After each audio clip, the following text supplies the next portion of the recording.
What up, everybody? Welcome to another episode of the Side Hustle. After the pod, Side Hustle. I got Chris and Carlee here. Carlee and Chris. I'm going to go Carlee and Chris. There you go. Perfect.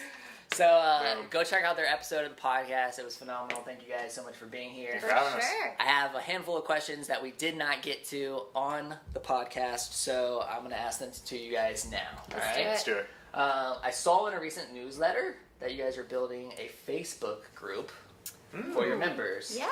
Chris is like, I have no idea. I was wondering where you're going with but that. This is something that you guys have done really well, is build community. What are the advantages of businesses focusing on building community? Like, how important is that to your business?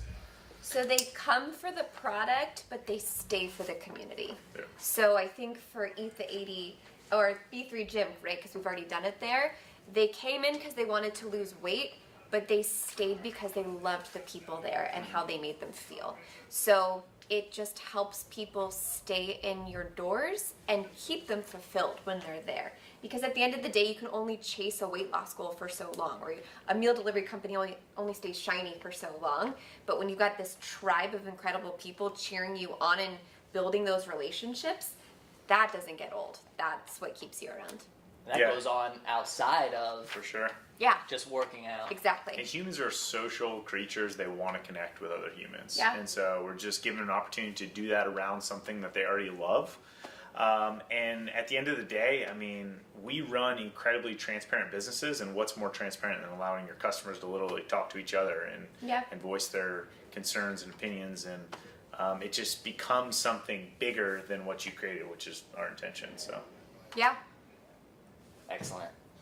We got into so much about lessons and lessons Yeah. learned, and but what's the biggest entrepreneurial lesson learned the hard way over the years? Hard way. Oh, never stop taking care of your customers. I know that one. I mean, Did you stop at some point?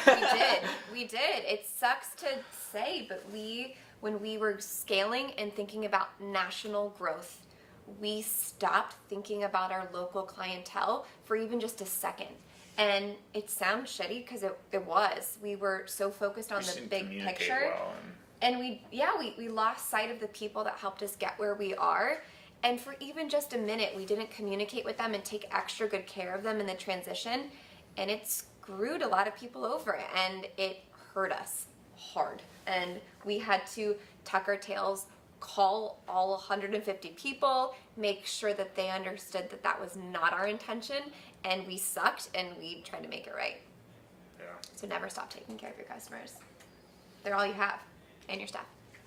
Yeah, I think that's, I honestly, I think that's a really good one. I would also say that people are everything. I've lost a lot of good employees that would be great employees because I was a terrible boss at the time, and so I've learned the hard way how to be a better leader of the organization, because I know that if I would hire that same person today, they would have a fantastic job and they would love it, but I wasn't ready at the time. And so our people are everything, and you got to take care of them. And I like that one because it encompasses what I said. Yeah. It's staff and your customers. Very much so. Take care of your people. You guys have always been just as big as I have been on creating a great culture. Yeah. Like, something that I even wish we would have dived into on the Yeah. podcast. Yeah. Company culture is the lifeblood of the organization. How would you describe your company culture, and what things do you do to keep it alive every day? You take B3? Well, I think they're really, really similar, because I think culture starts with the leader of the organization, the founders. I think it has to be honest. You can't fake culture. No. I see a lot of companies trying to fake culture, and it's so obvious. You can't fake it. It has to be genuine. And you have to build it around who you are, and build around the best version of who you are, and then try to work towards that every day. So it's not faking it, it's just always trying to be that. I don't know. it's transparent. It's It is. honest. It's really transparent. We have a big numbers board that everybody in our company gets to see, so they know exactly how much money we're bringing in and what they're contributing to that. I think it's definitely fun. We laugh at ourselves a lot, and we don't take ourselves too seriously, which I know you talk about a lot. And we work on improvement. So I think that's a big part of our culture is we let them know you can mess up. We mess up all the time and pretty royally, but then we never do that twice. So we always make sure that we're better than the day before. Awesome. Yeah. Hold on, do I get any more? I like go through and like all the ones that I haven't. Finally. Yeah. Did you know that your old gym is now a medical marijuana? Yes. Yes. Yeah, We're driving by, Like, Chris is I like, drive by all the time. can we go yeah. in there? Yeah, What, I can we drove by go? that. Yeah.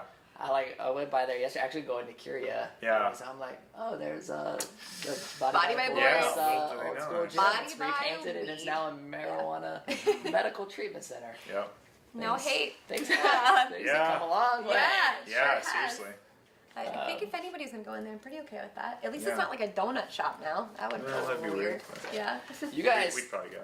you guys have, and in fact, it's one of the things that it even pushes me is you guys have always been big into self-development. Like, I admire this about you guys a lot. And I'm like, man, like, I can't finish a book. What's wrong with me? You know what I mean? And I know that you, like, read a lot or you listen to audiobooks. Yeah. Like, how important has that been to your growth as entrepreneurs? And what advice can you give to somebody like me who, you know, I'll read 3/4 of a book and then for whatever reason, attention span, something, like, I can't seem to finish books. I mean, for me, I felt like I didn't become I can't say best version of myself because I don't think I'm there yet, but I don't think I could get to a better version of myself until I started learning. Not even close.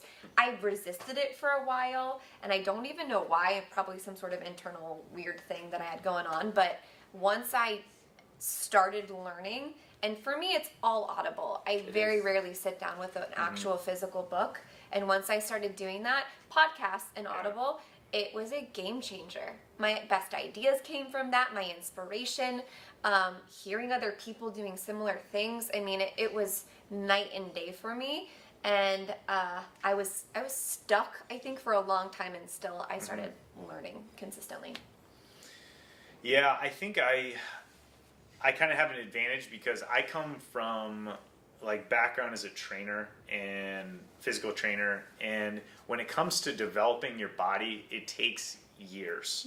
I've been working out in the gym for 15 years, and so like every year you get a little bit better and you get a little bit stronger, you get a little bit fitter, and everyone asks me like, how do I get to that tomorrow? And the answer is you don't. Yeah. It's just like personal development, is that like if you don't start 10 years ago, you can't have 10 years of experience. You can't just get that tomorrow. And so you gotta start small, and then that kind of like snowballs into learning more and then taking those concepts a little bit deeper, or it's a perspective that like you don't have until you have it. Like the person that's 10 years in the gym like can't explain that to someone who's walking in on day one. Like you just can't do it. And someone who's been reading business books for 10 years can't do anything but say, just do it. Yeah. Like literally just do it. Take the action,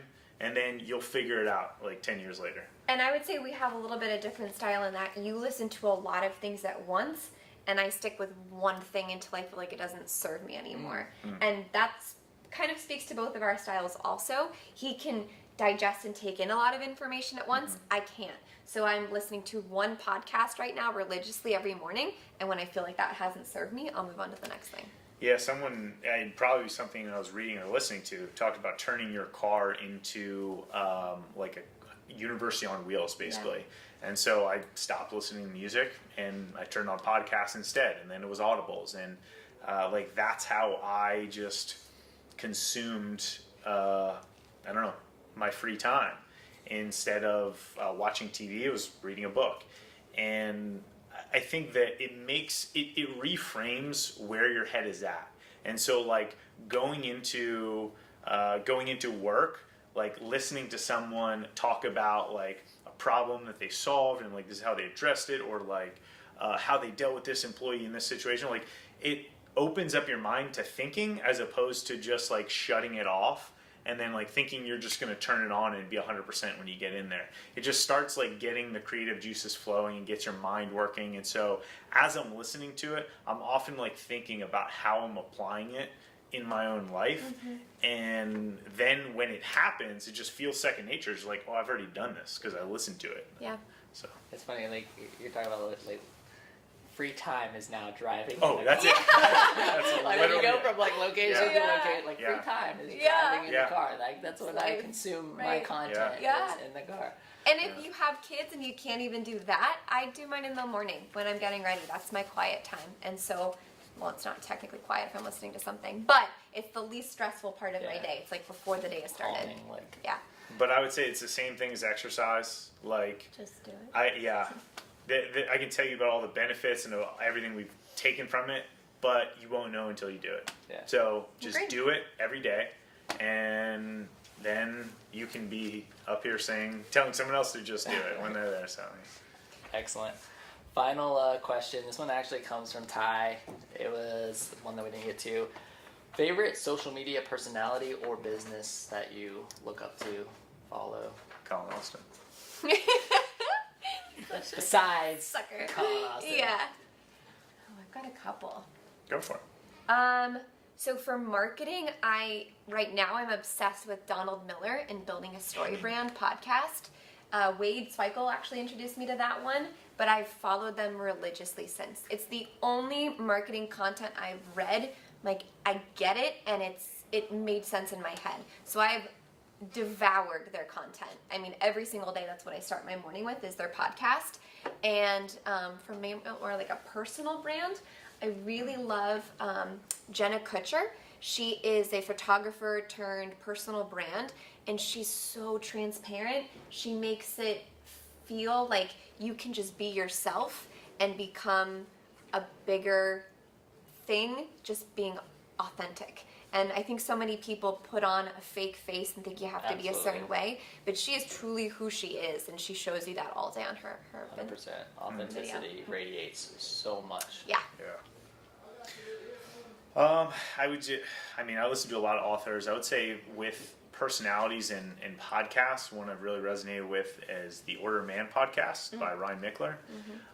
It's not really business related necessarily, but same thing, very genuine, speaks like a good message and something I'm really passionate about. So that would be one. I think he does really well at like very much knowing who he's talking to and talking specifically to them and just not caring about anyone else. It's awesome. And so that's just a podcast for just developing men to be better. It's good for women to listen to. Yeah, it is also. actually. Yeah. Helps you learn more about those weird men in your Weird life. fun. Yeah. Yeah. Cool. That's a good one. Is that it? Good? Yeah, That's sure. it, I mean, yeah. Cool. Awesome. Hey, I think What that's else? it. That's all I got. Cool. You guys, thank you so much Dude. for being here. You know, it's- Boom. Thank you so much. You guys Dude, are good Promise. man. Yep. You're the best. Oh, Thank you group guys. hug. Thank I you for love it. everything you do for It's good to see Gainesville. you. I know, man. I Likewise. feel like it's been way I too know. long. Thank you for the food, too. The fact that Yeah, you don't it have is. an updated B3 shirt, we gotta figure I that know. out. We got to take care of Yeah. that. It's telling me, man. So that's it, guys. Thanks for checking this episode of The Side Hustle. We'll see you later. Bye.